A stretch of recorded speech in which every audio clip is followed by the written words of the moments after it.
अब अर्को केटीएम डुकको सुनाउ त केटीएम डुकको।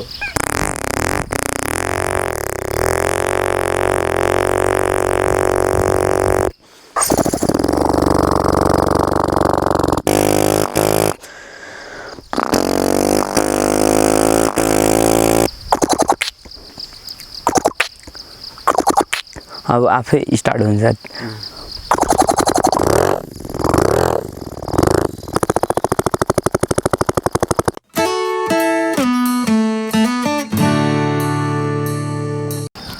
नमस्कार दर्शकबिन, स्वागत छ अलमिक्स नेपालमा। अहिले चाहिँ म मोरङको मिक्लाजुङ 1 रमिते अथवा बैकुण्ठे बजारमा आइसकेको छु र आउने क्रममा चाहिँ हामीले एउटा भाइ एकदमै बाइकहरूको विभिन्न बाइकको चाहिँ आवाज निकाल्ने कलाको धनी भाइलाई भेटिसकेका छौँ र हामी उहाँलाई स्वागत गर्न चाहन्छौँ। स्वागत छ भाइ तपाईँलाई हाम्रो च्यानलमा। धन्यवाद। तपाईँको परिचय दिनुहोस् न आफ्नै मुखबाट। नमस्कार, मेरो नाम चाहिँ सुनिल गजमेर। तपाईँको यो मिक्लाजुङ घर तपाईँको यहीँ हो है? हजुर, यहीँ मास्तिर पर्छ। हामीले तपाईँको भिडियो पहिला पनि हेरिसकेको छौँ होइन। साह्रै राम्रो चाहिँ तपाईँले बाइकको आवाजहरू निकाल्नु हुँदो रहेछ। कहाँबाट सिक्नुभयो यो चाहिँ? यो मैले आफै सिकेको होइन, मलाई यो भगवानले नै दिएको बच्चैबाट। कुन बाइकको चाहिँ बजाउनुहुन्छ तपाईँ? बाइक निकाल्नुहुन्छ मुखबाट? पल्सरको, बुलेटको, केटीएम डुकको, अरू पनि छ, त्यो नाम चाहिँ आउँदैन। सुरुवातमा एउटा पल्सर भनेको पल्सरको सुनाउ न त कस्तो?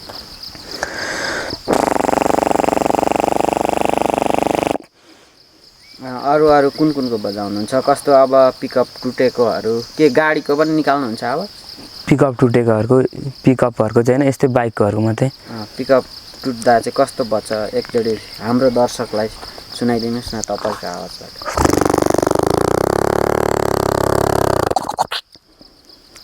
यति हो? हजुर, अरू पनि छ। अरू कुनको आउँछ? अरू बुलेट त तपाईँलाई आउने भन्दै जानुहोस् त। अब अर्को बुलेटको छ। बुलेटको निकाल्नु।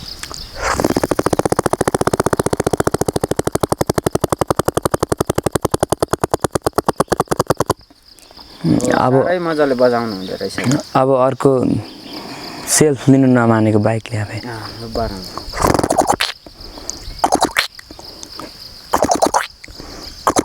अब सेल्फ स्टार्टको भयो बाइकको।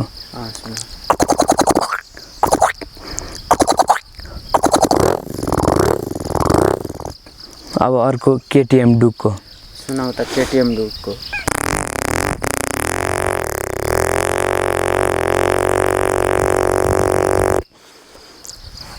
तपाईँलाई यो यसरी आवाज निकाल्दा कतिको साह्रो पर्छ त? साह्रै मजाले बजाउनु हुँदो रहेछ। त्यति साह्रो चाहिँ पर्दैन, बुलेट बजाएर चाहिँ उँधो सास तान्नुपर्छ, त्यही साह्रो पर्छ। बुलेटको चाहिँ सबैभन्दा साह्रो? हजुर। आवाज त बुलेटको त त्यसो त रियल्लीमा पनि निकै बज्छ नि त, त्यही भएर साह्रो भएको हो कि क्या? त्यति साह्रो चाहिँ पर्दैन, अलिअलि ठिकै। के गर्दै हुनुहुन्छ त तपाईँ अहिले चाहिँ? अहिले त्यही काम छैन, बस्छु अब त त्यतिकै। गुज्जो फाड्नु सिजन छ। अरूलाई सुनाउनुहुन्छ होला नि त यो आवाज? तपाईँले के भन्नुहुन्छ? उहाँहरूले चाहिँ कस्तो उयो तपाईँलाई सल्लाह दिन्छ? तपाईँले यो बाइकको आवाजहरू निकाल्दा चाहिँ उनीहरूले कस्तो तपाईँलाई चाहिँ फिडब्याक दिन्छ भनौँ न? सल्लाह त कुनै पत्रकार आएको बेला यसो देखाइदे, कता कोही आएको बेला देखाइदे भन्छ। त्यस्तो भन्नुहुन्छ? हजुर। तपाईँलाई अनि निकैले अहिले त चिन्नु थालिसकेको छ नि त तपाईँले। कतिको खुसी लाग्दैछ त तपाईँलाई? खुसी त एकदम धेरै खुसी लागेको छ। अब तपाईँ यो बाइकको आवाज बाहेक अरू केही आवाज क्यारिकेचरहरू पनि गर्नु? अरू त क्यारिकेचर छैन, अझै पनि अलि एउटा बाइकको पनि छ। सुनाउला कि हामी। अनि तपाईँ के गर्ने सोचमा हुनुहुन्छ त? यो आवाज कतै देखाउनु पाउनुभयो भने स्टेजतिर देखाउन सक्नुहुन्छ? सकिन्छ, स्टेजतिर कहिले काहीँ देखाउनु भएको छ कुनै प्रोग्रामतिर? यहीँ मासतिर, बिहेतिर हुँदाखेरि, स्कुलतिर ठुल्ठुलो कार्यक्रम हुँदाखेरि त्यसमा देखाएको। अलावा केही उपहार सुपहार पनि पाउनु भएको छ? पाएको थिएँ। के कहिले पाउनुभयो त? स्कुलमा प्रमाणपत्र र 2000 पुरस्कार दिनुभएको छ सरहरूले। ए यही बाइककै आवाज निकाल्दा? हजुर। यही बैकुण्ठे स्कुलमा हो? हजुर। कि कतै अरू ठाउँ पनि जानुभएको? यही माथि श्री टाढी माविमा। अनि भनेपछि तपाईँ चाहिँ अब एकदम राम्रो बजाउनु हुँदो रहेछ। हामीलाई पनि एकदम मन पर्यो। फेरि सुनाउन त तपाईँसँग भएको कुन अब बाँकी छ सुनाउन त। R15 को बाँकी छ। अब बजाउनुहोस् न। यो R15 को भयो। अब अर्को यो चाहिँ बाइकको नाम थाहा छैन, यो चाहिँ आफैले सिकेको। यो चाहिँ आफैले सिकेको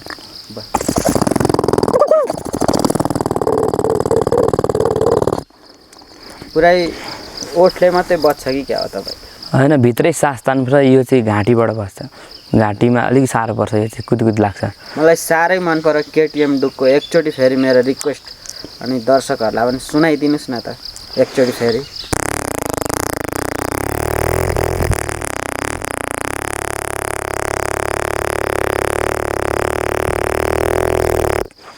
हुन्छ।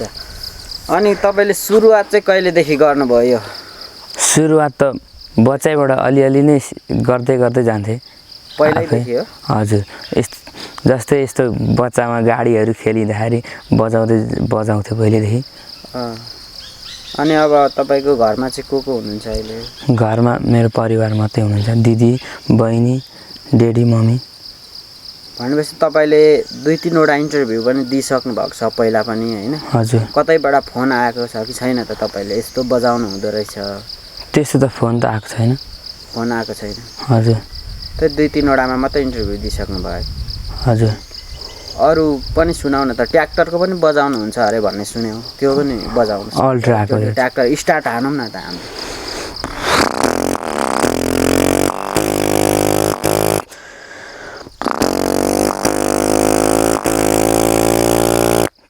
यो त पुरै भारी लोड गरेर उकालो चढेको आवाज होइन त? हजुर। अरू बाइकको जस्तै अब कुनै होइन स्टार्ट हुनु नसकेकोहरू पनि बजाउनुहुन्छ? स्टार्ट हुनु नसकेको बाइकहरू एकचोटि पुरै सेल्फ हानेकोहरू त्यस्तोहरू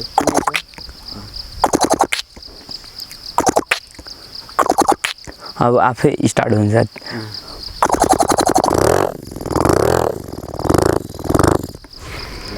अरू के छ? अरू के बजाउनुहुन्छ? कुन बाइकको? अर्को एउटा पनि आफैले सिकेको, बुलेटबाटै बजाउँदै जाँदाखेरि आफै बनिएको। हजुर। सुनाउन त त्यो।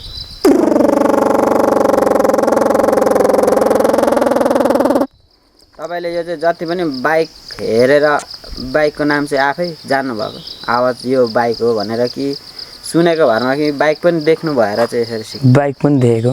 बाइक पनि देख्नुभएको? हजुर। अब कुनै बाइक अब नयाँ खालको आयो त्यसको आवाज तपाईँले सुन्नुभयो भने त्यो पनि सक्नुहुन्छ? त्यो त सकिँदैन। सक्दैन? ट्राई गर्नुपर्छ होला। हुन्छ। के छ? ट्राई होइन, ट्राई गर्नुभयो भने चाहिँ सक्नुहुन्छ होला भनेको। ट्राई गऱ्यो भने त सकिन्छ। भनेपछि अरू कुन छ भनेको? उयो आपाचीको बजाउनुहुन्छ? आपाचीको त आउँदैन। त्यति हो तपाईँलाई आएको छ? त्यो अरू कुनै छ छुटेको भने? अरू छुटेको केही छैन। छैन? सबै सक्यो तपाईँले जान्नुभएको जति? हजुर। अब कार्यक्रमको अन्त्यतिर पनि आइसकेको छ। तपाईँलाई लागेको, मनमा लागेको, मैले सोध्न छुटाएको कुराहरू के छ? के भन्नुहुन्छ हाम्रो दर्शकहरूलाई? हेरिराख्नु भएको छ हाम्रो नेपाली दाजुभाइहरूले, देश विदेश नेपालभरिबाट हेरिराख्नु भएको छ, के भन्नुहुन्छ त? यो देश विदेशबाट नेपालभरि हेरिदिनु न दर्शकबिनहरूले मलाई सक्दो लाइक, कमेन्ट, सेयर गरिदिनु होला। मलाई यो मन पराइदिनु होला, त्यति भन्न चाहन्छु। त्यति भन्न चाहनुहुन्छ? हजुर। ठिकै छ। हामी कार्यक्रमबाट अब एउटा के को सुन्छौँ भने कुन छ? अरू कुनै छ छुटेको? अरू त कुनै छैन छुटेको। हामी बुलेटकै ल। अब तपाईँलाई अलिकति साह्रो छ, हामीले साह्रै पार्न खोज्यौँ। अन्तिम एउटा बुलेट सुनेर बिदा हुन चाहन्छौँ। एकचोटि बुलेटकै बजाइदिनुहोस् न अलिकति लामो समय।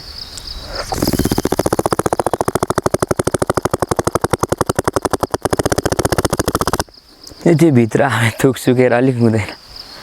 हस् त हुन्छ। हामी अब कार्यक्रमबाट बिदा हुन्छौँ है त। धन्यवाद। नमस्कार। नमस्कार।